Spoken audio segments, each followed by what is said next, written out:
All right, Michelle. So you have some cool stuff. Let me frame this for the listeners out there. First, if you're thinking about APAC and you're thinking about regions outside the US, you have to look at Australia, Singapore, Southeast Asia, you name it. And then two, you got a really cool model, and so we're going to kind of discuss what your model looks like. And then three, you have some cool data. So we got a lot to uncover. But Michelle, you want to start by giving a little intro to our listeners and talk about the awesome work you're doing? Yeah, sure. Thanks, Matt. So I'm Michelle. I'm the co-founder and CEO of the Fractional Directory. And we're a Singapore company, but I live in New Zealand. So I'm really like living the dream here. We operate across Asia Pacific. And at the moment, that means Australia, New Zealand, and Singapore with an eye to broader Asia Pacific. You'll hear I love data. So in my past life, I've worked in big tech. I've worked in Oracle, Cisco, always in kind of revenue strategy enablement. And now, as a founder of a tech startup, I'm just sitting here staring at things, trying to watch them move. And that's probably what we're going to end up talking about a lot today is my little petri dish and what we've learned in about 3 years of sitting here and building a technology product that's pretty, about 6 months into being properly commercialized. I love it. Let's dig into. Tell us about your background.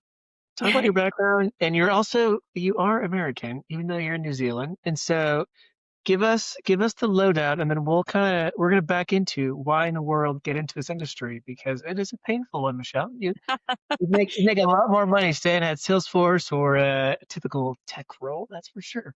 Yeah, there's a lot of unrecorded conversations of you and I having therapy sessions about how painful this is, Matt. But yeah, so I gave like the broad brush overview, but basically, so I went to school, adjacent to Silicon Valley, which I never said or contextualized until I moved outside of the US and I realized that that was a thing.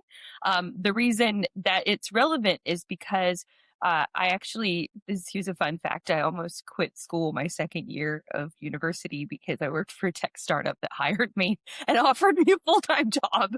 So I should have probably taken that as a sign I should never go into startups. But anyway, I graduated and I ended up working first for Salesforce actually as a sourcer. And that kind of informed a lot of what I've built is just looking at how hard it is to look at these giant pools of people and then hunt down, exactly the right person for these. Really, at the time, Salesforce was super hot. So it was like, I mean, not that it's not now, but like it was like everybody wanted to work there. And so we were like sifting through huge amounts of talent data, right? And then I ended up working for Oracle and running their kind of post-university program that trained all of their BD for the first year of kind of postgraduate. And then I worked at App Dynamics, which was acquired by Cisco. And I built a really fun experimental enablement team that included designers and a bunch of kind of content experts so that we could scale some of the messaging from the startup into the giant Cisco machine. And then I moved to London and ran our CXC, which was kind of the shorthand for our big innovations centers across Europe and the Middle East, and got to have really cool conversations about innovation with all of our enterprise customers. And then COVID hit, and my husband and I were sitting in my living room. We were like, what are we doing with our life? And his family in New Zealand were kind of waving the flag at us, going, "Are you guys ever going to have kids? Are you ever going to settle down?" In mid-30s, we kind of went, let's go to New Zealand and see what happened. And that was 5 years ago. No, 6 years ago now. And basically never looked back. Just hopped on a plane, came to New Zealand, had two kids, started a startup, and here we are. So that's the life story.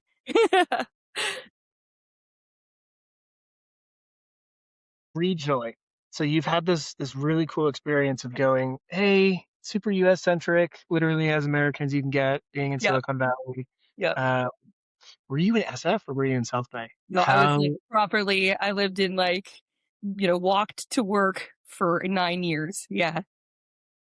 I was there 2 weeks ago, and it's a lot cleaner, Michelle. I'm not gonna lie. I was very happy with it. Also, I'm Soma, pleased to hear that, actually. I know, right?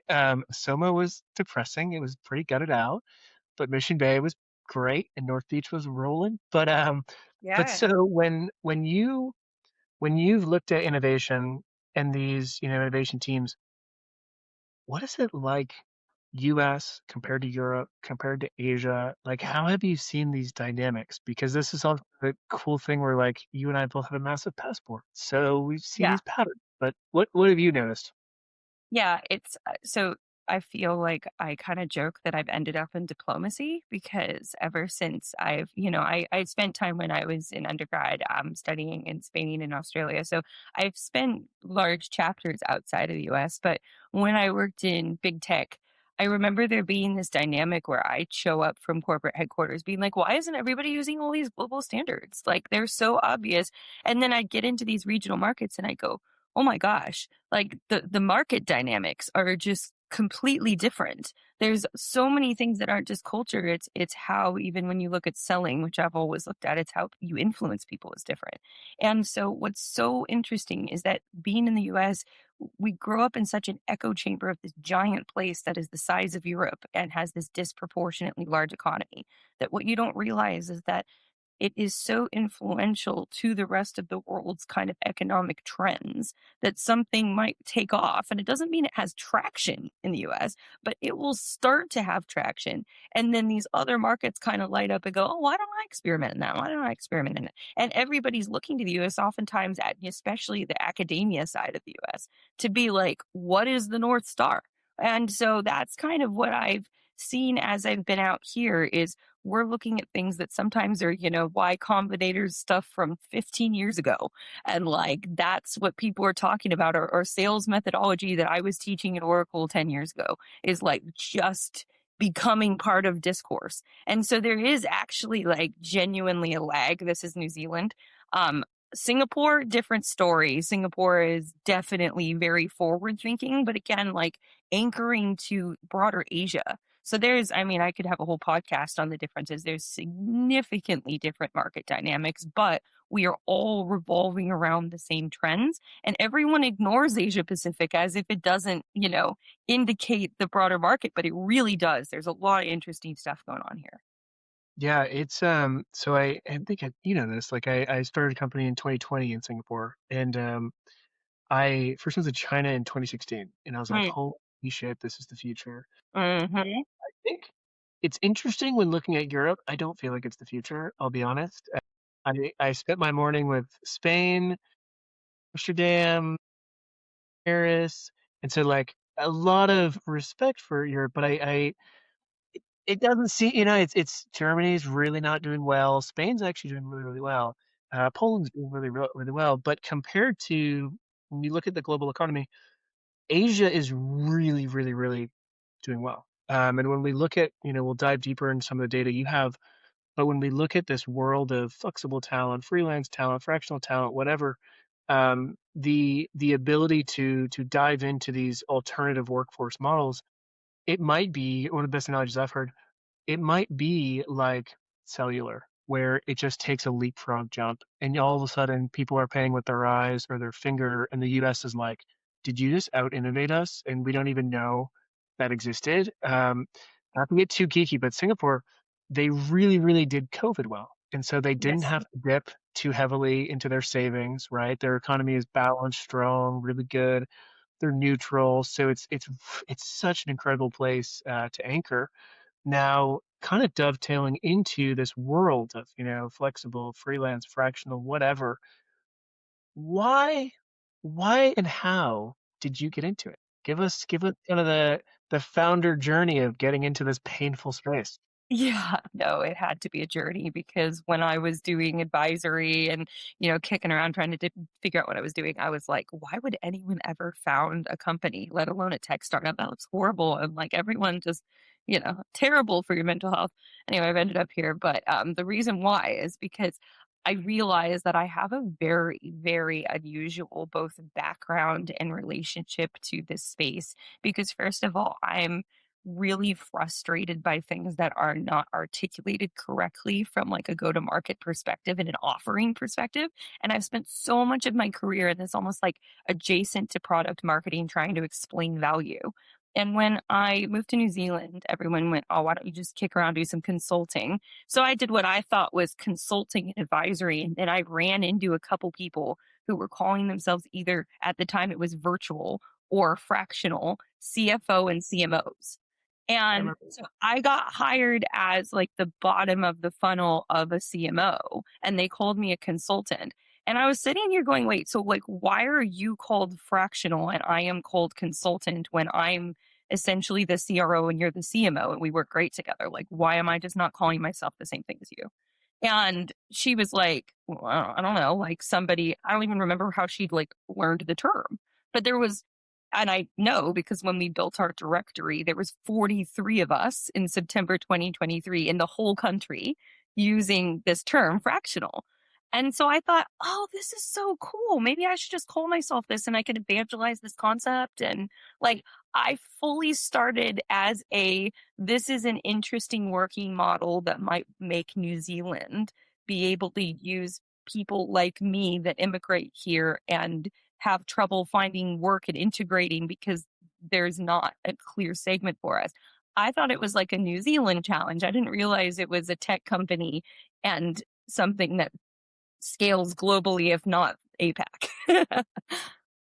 Yeah. And bring us back to that first, like, how how did you get the opportunity? Was it because you knew someone and rather than going full 100%. time, you were like, let's just figure out the best way? Like, how did you go to a platform? Hey, Yeah, like, platform how didn't did that happen? exist.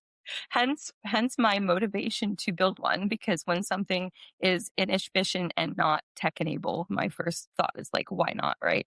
And the way I found the opportunity was literally old fashioned, which is what 90% of people are still doing. Is that I went out to my excuse me, my first and second degree network, basically said, "Hey, I'm moving to New Zealand.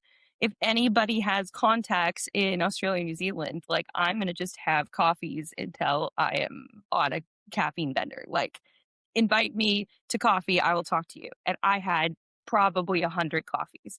And out of those, people would be like, "Oh, yeah, your background. Hey, cool. Come give me some advice." And people are like, doesn't matter what it's called. Like, oh, I'll bring you as a consultant and I'll do like an hourly advisory thing. I'm an executive coach as well. I'll be like, hey, can you work with me? And so what I didn't realize is I basically became a portfolio career executive. And while I enjoyed that, the thing that frustrated me is I didn't like just throwing advice over the wall. And I also love building teams and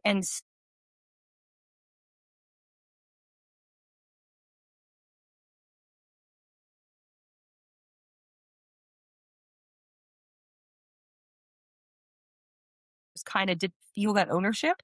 And the first one that I got, where I mentioned I was like the CRO fractionally with a fractional CMO, I was so happy because I was like, I'm in leadership team meetings. Like, I've got a team. I'm in there 2.5 days a week, but this feels exactly the same ethos as if I was here 5 days and I can still do other stuff. So I felt like I kind of like hit this holy grail for my own personal working style. And that was literally just from my network. And that's the problem, is that that's what everybody's doing, is they're just going out and kind of like blindly searching for these opportunities and finding them, but it's not organized. And that's why I built a tech company to help organize it. So I wonder, there's two things from there that I want to hit on. The first is the that kind of transition of what it was like from, hey, I'm here, to operating efficiently, meaning like Yeah. people know how to work with you. You are doing Yeah. the 2 days a week, but it's still a leadership position. You're embedded versus just being this contractor outside, right? So that's one thing.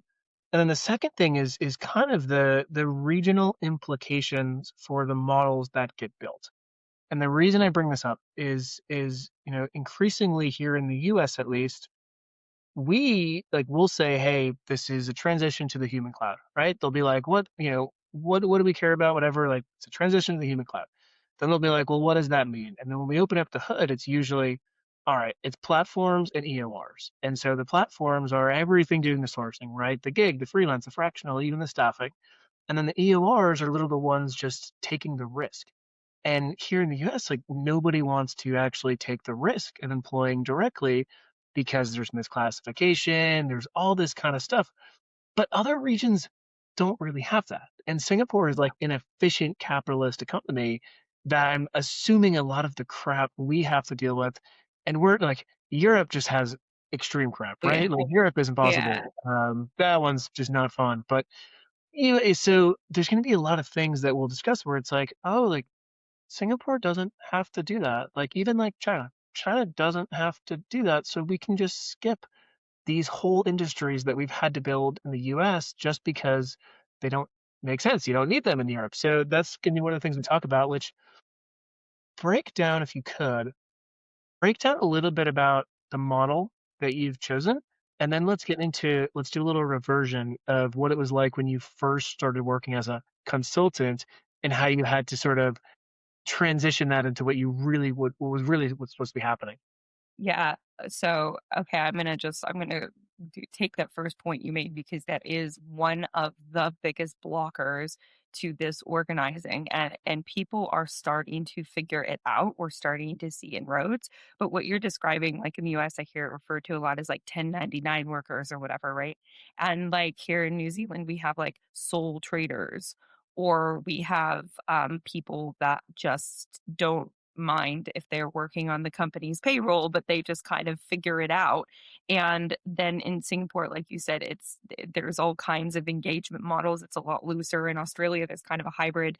The actual paperwork part of like what kind of employee are you is not globally standardized and is also very political. Like when I joke about being a diplomat, I'm like, this is an advocacy space of being like, why are you putting so many barriers to entry for me to work autonomously? And I mean, that's obviously very much my side, is I'm sitting here going, there are workforce practices that both allow people to do this easily or not, and productivity models economically that either support flexible work because they show them as equally productive or inhibit it. And this is one of the barriers to the current structure in New Zealand is based on a 40-hour work week. So theoretically, if half of our population becomes fractional and they're doing the same productivity output in half the time, we'll tank our economic productivity until and unless that policy changes. And so there's a lot in that we're kind of having to advocate for. The structure of human capital is evolving, as you say, the same as cloud, and very similar to tech. We weren't ready to have infrastructure discussions or data privacy discussions or any of the implications of the infrastructure shift when cloud came out. And nobody is yet ready to have these human capital infrastructure discussions about this space because they're thinking, oh, it's too early. And it's like, it's not a trend. It's a fundamental shift in how human capital are working. And some people are ahead of the curve. And to be fair, it's like when we're in the US and we look at Sweden and Norway and you're like, oh, look at this amazing thing they're doing. And you're like, yeah, but that's like the size of San Diego, right? Making a consensus about something. So scale is hard. And that's, anyway, a little bit of kind of like a side thread on there, but like this is a deeply steeped and layered issue that is much bigger than just a way of working. It's a whole structure of work, right? And then when we actually look at me personally and how I interacted with this, like I went through exactly that same step of like, okay, well, this company is offering me a job as a consultant. Do I go work for them? Do I work for them 20 hours a week? Do I create a business? Do I just like sole trader is the same as almost like a freelancer? Do I just put my name, Michelle Allbon, and then you hire me? And I had to make all of those decisions the first time I got offered a job. And the company was as in the dark as I was. And this is a common theme right now is everyone's like, I need you, but I have no idea how to hire you or in what model. So just kind of like tell me what works for you. And this is where exec search to me really need to do a better job of leading this industry because there is so much opportunity to organize and to have strong opinions about what working models work well and placing people effectively in these models. And truly, everyone's just in the dark. They're just figuring it out. So, in my case, I started a company because everybody said, oh, that's the best way of doing it.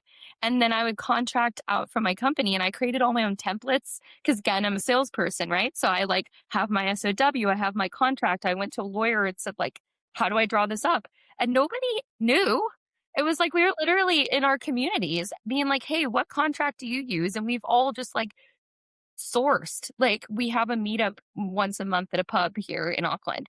And like every time we talk, everybody's like, hey, does somebody have an example SOW? Hey, do you have this? And we're at like grassroots of this thing. And like that's very cool, but it's also important to recognize that because when people talk about this as a global industry, I'm like, I believe it is going to be, but we are at like the very beginning, right? At least especially out here in Australia, New Zealand. Well, to the point of you have all these different contracts. So here's one of the biggest contradictions. Even though, so companies want one neck to choke, right? They want to work with as little solutions and vendors as possible. They want one Hmm. neck. And then on the other side, you as the individual and you as you also kind of just want a couple of people that you really like to work with, right? So Exactly. now there's a lot of money to be made when there are thousands and millions and all this chaos. And so I was just talking to an executive before this, and he was like, do you know how crazy it is that at one point we said we're going to make money off somebody else doing the work and we're not even going to like really help them that much. We're just simply facilitate, right? That interaction. And I know it's not as simple as like, oh, look, we just found someone who needs work and someone who needs a worker, right? Like we know it's not that simple. But if we bring it to first principle, like what are we really doing, right? Like we're helping other people do the work and we're trying to aid in that facilitation. Now, is that needed? Can software replace that? What does it replace? What doesn't it replace, right? So I Yeah. don't know. We got a lot of reckoning up ahead, and then obviously, as you know better than anyone with tech, AI throws a massive wrench in this. If I can do something in 30 minutes, or I already have a Claude skill, but it makes you $1 million, does that entitle me to $5 or $500,000, right? Well, Or and this is a really big topic, and this is something that I'm in. I found myself doing quite a lot of market education out here because of sitting and staring at this. I'm seeing a lot of the trends that are coming together, and I have a slide that I talk through which shows that the kind of most sophisticated fractional leaders, the people who like are really doing this well, they're making the highest margin, like they're consistently getting work, they have this kind of like iceberg layer under them where you're hiring the person and you're like, cool, I'm hiring like a CMO. Or, well, maybe CMO, everybody's used to marketing firms. So I won't use that example. Let's consider like a CTO, right? And so they are your person, just the same as if you hire like a consulting firm, you get like your account manager and all the work is done by all the peons or whatever, right? But in this case, it's like a fractional leader 2.5 days a week. And they're like, these are the outcome that I'm going to get you. And most people have either kind of this invisible team and the concept of offshoring, which I actually genuinely do not like the word because to me, I'm like, it's the same people that are here. They just are in a place with lower currency, like straight up. Like there's exceptionally amazing people around the world who are just, a victim of their own currency being lower. And what they do is they go and find these amazing people that are networked into lower currency and they build AI agents that are also part of their team. So what happens is you get this fractional leader and you're thinking, oh, I have a fractional leader. And it's like, no, you have a team of 5 people in 3 countries and 3 AI agents. And that is the answer to how they're producing 2.5 days of a week of more than a 5 day a week traditional human because everybody's not talking about it, but there's this entire invisible layer under sophisticated fractional people. And this is how work is being done. yeah. And let me ask you, like, so you keep mentioning like 2.5 days. Yeah. Let's kind of get into like the different models because even that kind of cracks me up. Like, I don't. I don't care about 2.5 days, but like, at least here in the US, like, why would we say 2.5 days? All right, because then, like, legally, like, the company doesn't have to assume that they need to pay me overtime and benefits because 30 hours is the thing, right? So, Yeah. well, yeah, I say 2.5 days, but I really don't care. And to your point about the CTO, like, what is the CTO doing? Are they managing a site that is bringing in $20 million a year at this currency and they'll keep the site running? Like, if yes, I don't care if it's 2.5 days, but so what? Well, yeah, I can tell you why I care because as the worker, it's a worker protection thing more than a company protection. Go. This is we're gonna get into the worker protection. Okay. So give me the model. So Tim of the different models, and then let's hit the head on like 2.5 days. Who Yeah. cares? Why do I have to do it? And is that even the right thing, or is it going to switch over to outcome based, or is there certain times you do outcome based versus time? But Yeah. why 2.5 days? Got real strong opinions about this, both because I've worked as a portfolio career executive, which is now the fancy word of us describing ourselves. Fractional is that really embedded, like you're definitely the domain leader or line of business leader. And that's one very specific model. Like there isn't another CMO or CRO, like I'm the person, I'm embedded with the leadership team, right? But that is by far the heaviest flexible model when you look at the other ones. Consulting, which has been around forever, is significantly less rigid because you're going, okay, I need some outcomes. And it is super outcome oriented to say, you're going to get me these things. And sometimes maybe they're cross line of business. Like in go to market, you might go, I need a bit of pricing, I need a bit of sales, I need you to do some product marketing. And the problem is that you're not fitting within this nice linear scope of being a line of business leader. You're kind of zooming across stuff. And usually you're not necessarily doing like leadership development, you're doing outcomes, right? So it tends to be a bit more of like an IC focus. As a portfolio career executive, you do all of them, like I'm fractional, I've done plenty of consulting. And then advisory is that like hourly, like I'm talking to you an hour a week and I'm just teaching you to fish. And then actually executive coaching fits in this portfolio too, because like as an executive coach, I'm like, I am basically doing advisory, but we're talking about people things instead of company things. And so all of these models, fractional consulting, advisory, coaching, these all fit within kind of the same bucket. And what happens is that people haphazardly take these things on and they are like, oh, I'm doing hourly fractional and hourly consulting. And then the odd hour here. And next thing you know, they're not used to managing 50 hours of random stuff that sometimes pops off from a capacity perspective. And it's a massive risk because they don't know how to manage their time appropriately. And frankly, you cannot control your time. If you have 3 or 4 clients, even if it's the odd hour, there's times that dial turns up, right? So this kind of 2.5 days a week and working in days instead of hours is something that I'm real passionate about because it helps both you protect your own real true capacity and it also helps set correct expectations with companies. So in coaching and advisory, everyone gets it. It's an hour, maybe 90 minutes, right? Consulting, like it's outcomes. And when you're looking at hours, if they're valuable, like executive level outcomes, nobody's actually trying to do hours. They're just trying to kind of make sure you're working enough, right? And so in fractional, there's sometimes like we have people because we're an early stage startup, right? We've had people on 2 days a month because that's what we can afford. But that represents about 16 hours over a month. And what's good is we have this really mature conversation of like, hey, we needed to use you a lot this week. So this is probably going to need to add a half day or maybe a day, but we increase scope increments by half and full days instead of like, hey, can you do a couple more hours? Because I'm not checking timesheets, right? And it's the same when you're trying to scope a strategic outcome in consulting.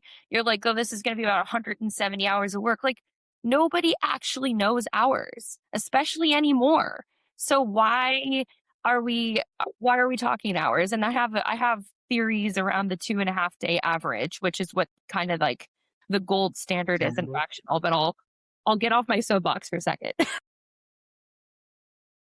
But why not outcomes? Let me give you Yeah. an example. For example, like right now, if you were to show up and you were to say, "Hey, this is your current onboarding experience. 79% of the time, this is happening. And you were to show up and you were to say, hey, I can get this so that 99% of the time, this is not going to happen. And if you showed up and you were like, hey, but it's going to take me 4 months at 2.5 days versus if you showed up and it was like, all right, I'll do it for $10,000. Yeah. I'd take the $10,000 every single time. So how do we disseminate these outcomes? Because at the end of the day, like most executives, we hire them for the outcomes, right? I hired them to drive sales, to drive product. So why not outcomes? So it's a yes and. It's yes, Yeah, correct, outcomes. And that's the basis of consulting, like value-based consulting is outcomes. Fractional is a collection of said outcomes put into an SOW. So our platform, what we did is we spent too much time going and actually looking at what deliverables is what we call them. What strategic deliverables are most likely to be put on a scope of work for someone that is working flexibly within this domain? And they are different by stage of company. So the deliverable for an early stage or a scaling startup would be completely different than a small to medium enterprise and a corporate, right? And within our data model, we actually came up with 10 of the strongest deliverables by domain and then tested it. And then basically just went out there and make people pick what are the top 6 deliverables. And what you just described, making sure that you get certain outcomes in sales, whatever. Yeah, that'd be one of 3 to 5 things on an SOW. So in your 2.5 days a week, you aren't just doing one thing, you're managing a couple, think of it as rocks. You're managing some really key rocks and deliverables that you are wholly responsible for.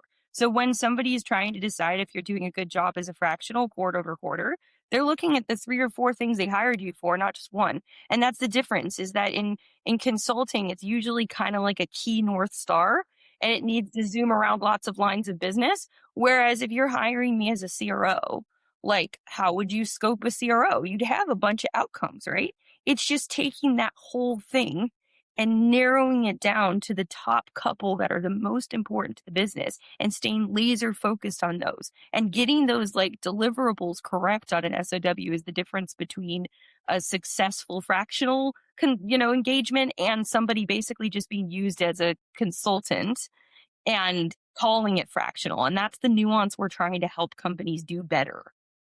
interesting. So you would say, so if 2.5 day equals fractional, if outcome based consultant? Gotcha. Okay. Yeah, it's basically if multiple outcome based with strategic scope. And the 2.5 days is it can be anywhere from half a day a week or, call it a couple days a month to 3 days a week is as much as I see fractional. But the reason I keep quoting 2.5 days as this kind of like gold standard is because that's 4 half days in a company with a half day of overflow for comms. And that's just a really nice cadence. So whether you're in the half day in the morning or the afternoon, and then whether you're kind of just zooming across things, people can conceptualize someone working 4 days a week and not doing a full 8 hour day, right? So that 2.5 days a week represents being disproportionately in the majority of a company's cadence. And that's just like, it feels like a full time employee. That makes sense. How do you think about the back of brain versus front of brain? And so like we'll go back to the CTO example. Yeah. Let's say that our CTO said, hey, I'm gonna give you 2.5 days, and then on Wednesday I'm gonna give you the early half. My answer would be, I don't care when the fuck you work, but when something breaks, that's on you, right? So how do you guys balance front of brain, back of brain, and also like 2 clients, 3 clients, 4 clients? Like, how do you see fractionals kind of managing their own pipeline of opportunities? Yeah, well, and this is the thing that's really interesting is that when you look at people that can hack it and people that can't, which I'm just being blunt, like there's a lot of people who call themselves fractional aspirationally, and then they get hired in this model with whatever assumptions the company has. And the next thing they know, they're like, I'm basically just a consultant. Well, that is mutually the responsibility of you as the fractional leader to educate and to actually pre-qualify all of this stuff yourself, because these are not ICs. And this is why I get a bit wound up about people who don't have leadership experience going in and calling themselves fractional leaders, because if you have truly led before, you understand how critical it is to assess what you're just describing. Like, you're embedded in the rhythm of the company. So consultants have the luxury of coming in and being like, hey, I'm delivering this to you on these terms, and I only actually work 8 to 5 on whatever, right? Fractional leaders, our job is to go in and do that discovery up front and go, Matt, you're hiring me. What's your cadence? Like, when are you guys in the office? When do I need to be proportionately in the business? And let's make sure that we have an SLA around, like, I'm on Slack 5 days a week. And even when I'm, not having my day, I'll answer within 3 hours. Like, that business model is the responsibility of the fractional leader to design and to make the leaders that are hiring them comfortable. And a lot of people are doing this great. And there are cool stories of how people are doing it well. But a lot of people, they just think that this is some like easy way out. Like, oh, I'll just call myself fractional and I'll get more money and I'm better than a consultant. And it's like, all people who have a fractional leadership skill set can do consulting work. Not all people who've been career consultants are qualified to be fractional leaders. It does not go both ways. That makes total sense. Is it common, I guess, like, to get as precise as possible, what is the percentage of time that someone starts fractional and then converts to full time? Very infrequent, and here's why. Really? Because, yeah, it's so when it's not going well, and this is the difference. When somebody gets one gig, then they're going to be significantly higher likelihood to convert back to full time. Because with that one gig ever, like when I'm polling our whole 2,500 person, directory, right? If I say, how many gigs have you gotten? If people poll 0 to 1, their likelihood to then go back into full time work is pretty high, because oftentimes that's opportunistic or they're kind of not sure if this is what they're doing. Whereas once they've hit that second gig, they've had 2 engagements in a fractional model. Yeah, almost no one anecdotally that I know that has successfully gotten 2 gigs has been attracted to come back to full time work. Because what happens is that genuinely, especially out here where a lot of the pay grades are way lower than the US, you can make the same amount working 2.5 to 3 days a week as you can in a 5 day salary. And the life is significantly better. The work is more meaningful. And so what happens is that as soon as people get any traction in this portfolio model, they go, why would I go back to full time? And I've had headhunters come back to me going, I'm trying to poach this really great guy that's in your directory, and he will not take this amazing opportunity. You're like, yeah, they are untethered. They're SaaS now. They're not on premise, dude. Like, you they've evolved. The data says, and I think the number is going to have to get updated, because the data includes all. I'm assuming, and from what you were telling me, I'm assuming if in that side, if more than one, then like 90%. But so the data would say Literally. 60% of independent individuals would not go full time, no matter how much money was thrown at Correct. them. Correct. That it checks out exactly. And it's higher. It's like, yeah, 90. And it has persevered through probably the worst economy since, probably worse than '08, just because it's been like stagnantly terrible for now like 3+ years. So you would assume that last year there'd be a blip and now there was a blip, or there wasn't a decrease. There was a bit of a smooth, but compared to full time, we looked like this and full time looked like this. And so if this wasn't, structural and systemic, it would have blipped, right? Or would have got a drop. That didn't happen. Yeah. So, okay, as we And the finish talent out, pool is getting better and better. Like, genuinely, I swear, every week we are looking at it going, you are joking me, this person? Like, people that are top talent are just being like, I'm over it. I'm done. I'm working for myself. it's a crazy, and then companies keep, it's a I mean, for our end, it's a beautiful cycle of companies lay off, people see that, oh, and it's not as stable, but they're Right. still damn good. This model, incentivizes performance. And so, okay, you prove you're good, you Yeah. get more opportunity. To your point, two and Mhm. a half days, probably making more. But then to my point, who cares about the days, right? Like, are you driving more of an impact? Do you have more of a path to impact? If yes, that's great. You're safer than if you're just full time. So it makes total sense. But so before we close, Michelle, give us the data. I know you've been sitting on it. Give us the reality of what is the fractional world today. Where do you see it going tomorrow? Let's hit this head. Yeah. So, okay. So when you and I were first talking about this, right, there's this kind of like golden $100 million opportunity that investors and, we're raising capital. So it's like we're talking about this all the time. Like, what's the market opportunity? And people go, is this even $100 million market opportunity? Is this worth, looking at?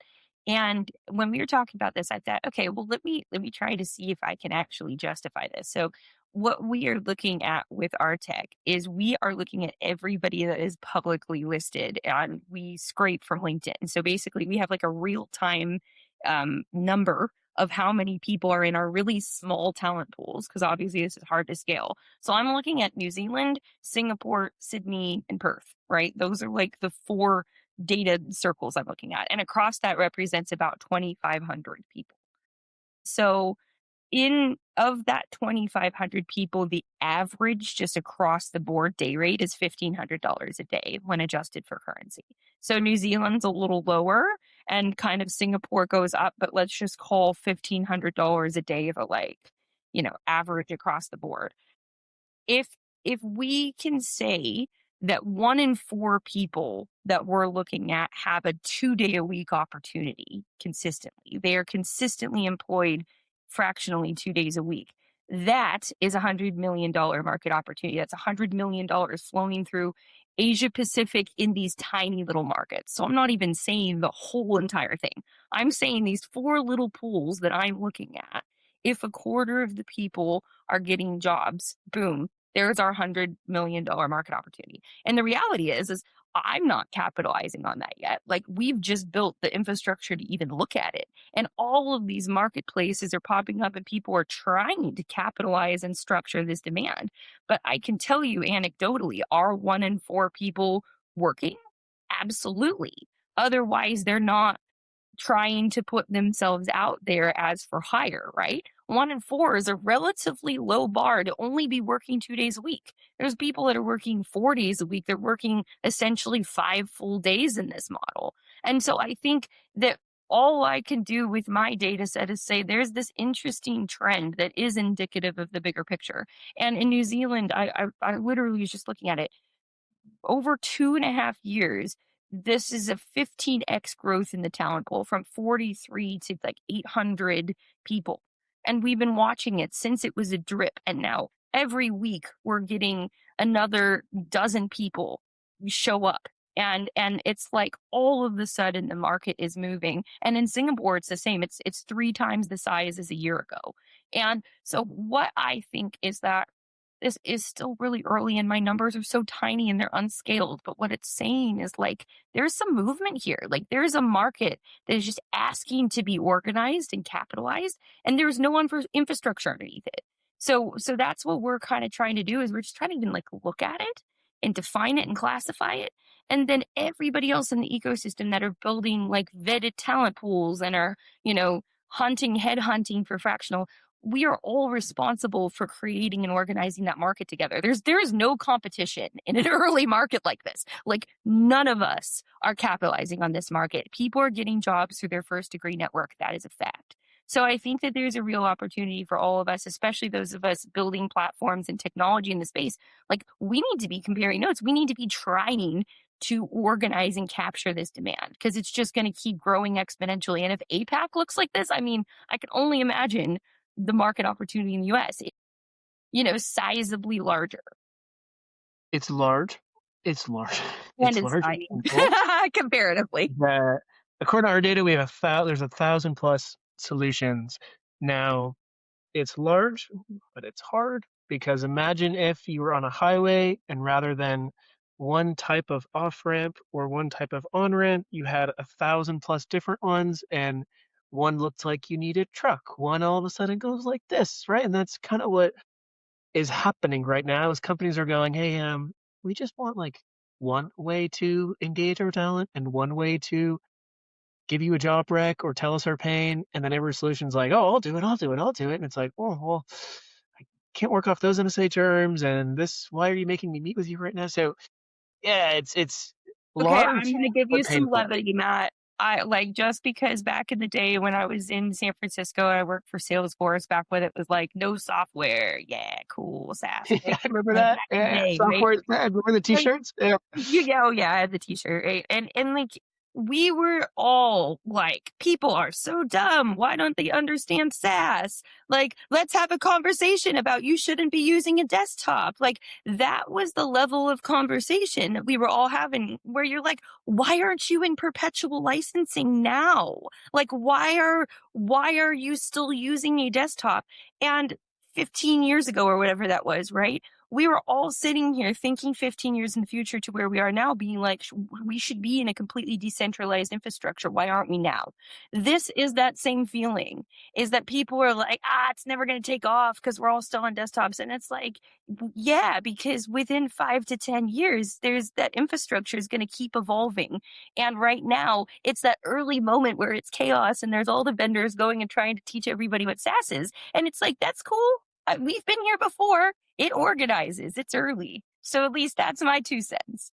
Now you know, and you know, there usually does need to be a catalyst, right? And there is this beautiful catalyst called AI and layoffs right now. And Really. I forget the exact number, but it's something like 43% of companies doing layoffs are rehiring contractors, but not telling anyone. I'll get Yeah. the exact stat for you, but it's kind of Oh, like common sense. yeah. Well, duh, the work's not just going to magically get done by only one, you know. But all right, Michelle, as we close up, most important question, where can our listeners find you and what do you want them to do right now? Oh, absolutely. Well, everyone can find me in and hear me rant. Sort of card out. They can, they can find me in New Zealand if they take a boat ride or if they are playing from the rest of the world. Our website is fractional.directory, and it's just an open directory that's really easy to look at. And so if you're listening from anywhere in the world, you can hire out of these talent pools. And that's actually something people don't realize is sometimes going and hiring out of Australia, New Zealand, or Singapore remote is a fraction of the cost. Not to, geo arbitrage you, but like you can find more or less the same talent geographically dispersed. And so we're a resource not just for this region, but around the world to basically go and find fractional talent. So check it out and by all means connect with me. Happy to riff on any of these topics. And listeners in the show notes will have all those links. Michelle, first of many, thank you for hopping on. Yeah, thanks so much, Matt.